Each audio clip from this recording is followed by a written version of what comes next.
Doctor Ambedkar memorial welfare society की ओर से doctor B R. Ambedkar की जयंती समारोह आयोजित किया गया। इस दौरान उप मुख्यमंत्री प्रेमचंद बैरवा, विधायक कालीचरण सराफ, नगर निगम ग्रेटर महापौर सौम्या गुर्जर समेत कई गणमान्य मौजूद रहे। इस दौरान सांस्कृतिक कार्यक्रमों की प्रस्तुतियां भी दी गई। समारोह में 500 व्यक्तियों को 1 लाख रुपए प्रति व्यक्तिगत दुर्घटना बीमा पॉलिसी का निःशुल्क वितरण किया गया।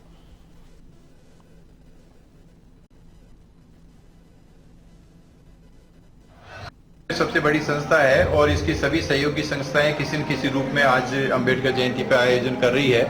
आज सुबह सबसे पहले जो है एकता नवनिर्माण ट्रस्ट ने रन फॉर इक्वलिटी किया, जेएलएन मार्ग पे किया और ये छठी दौड़ थी। ऐसे ही जो है हमारे यहाँ पर जो है इंश्योरेंस कंपनीज के जो ऐसे एसटी एम्प्लॉयज जो एसोसिएशन हैं उन्होंने कैंप लगाकर 500 व्यक्तियों का निःशुल्क बीमा किया है एक्सीडेंट का।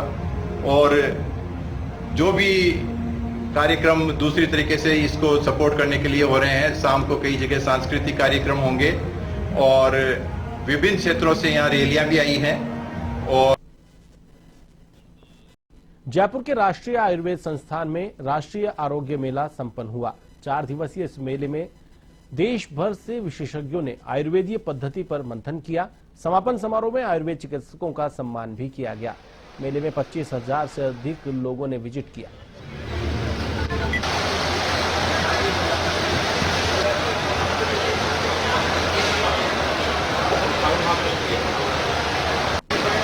आज राष्ट्रीय आरोग्य मेले का समापन हो चुका है। 4 दिन का हमारा राष्ट्रीय आरोग्य मेला था, जिसके अंदर बहुत सारी क्लिनिक लगी हुई थी। तो यहाँ की लोकल पब्लिक को बहुत सारा बेनिफिट हुआ। लोगों ने अपना फ्री चेकअप यहाँ पे करवाया, फ्री दवाइयाँ यहाँ पे मिली लोगों को। और पूरे देश भर से यहाँ पे कम से कम 70-80 जो बहुत सारी जानी पहचानी नामी कंपनियाँ, उन्होंने यहाँ पे स्टॉल अपना प्रोडक्ट की प्रदर्शनी लगाई और उन्होंने फ्री सैम्पलिंग भी की लोगों को। तो ओवरऑल यहाँ पे लोगों को बहुत सारा बेनिफिट हुआ, आम जनता को बहुत बेनिफिट हुआ। हज़ारों की तादाद में लोग डेली यहाँ पे आते थे। और दूसरा, हमारे यहाँ पे जितने भी डॉक्टर्स हैं, एमडी और पीएचडी के जो। जयपुर के पिंक सिटी प्रेस क्लब में समाजवादी नेता पंडित रामकृष्ण की पुस्तक में मैं जिंदा हूं, शताब्दी का साक्षी समाजवाद का प्रहरी का विमोचन किया गया। इस अवसर पर जेएनयू के पूर्व प्रोफेसर आनंद कुमार और किताब के संपादक डॉक्टर संजय शर्मा मौजूद रहे।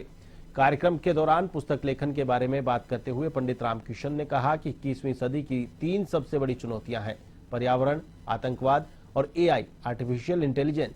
पूरी दुनिया सिर्फ ग्रोथ पर ध्यान दे रही है, लेकिन इससे पर्यावरण तेजी से नष्ट हो रहा है। यदि इन पर अभी ध्यान नहीं दिया गया तो समूचा विकास बेमानी हो जाएगा।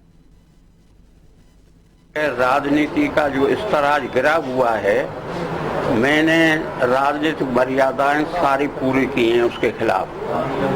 कई बार मुझे दल बदल का मौका दिया गया, मंत्री बनाने की बात कही गई, मैंने स्वीकार नहीं किया।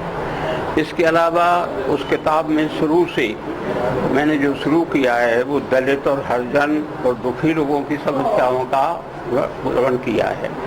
घटनाएं तरह तरह की हैं, उसका मुख्य मुद्दा है कि आज की राजनीति के गिरे हुए स्तर पर लोभ लालच बिना दबाव की मैंने मर्यादाओं को कायम रखा है। ये उस किताब का मुख्य संदेश।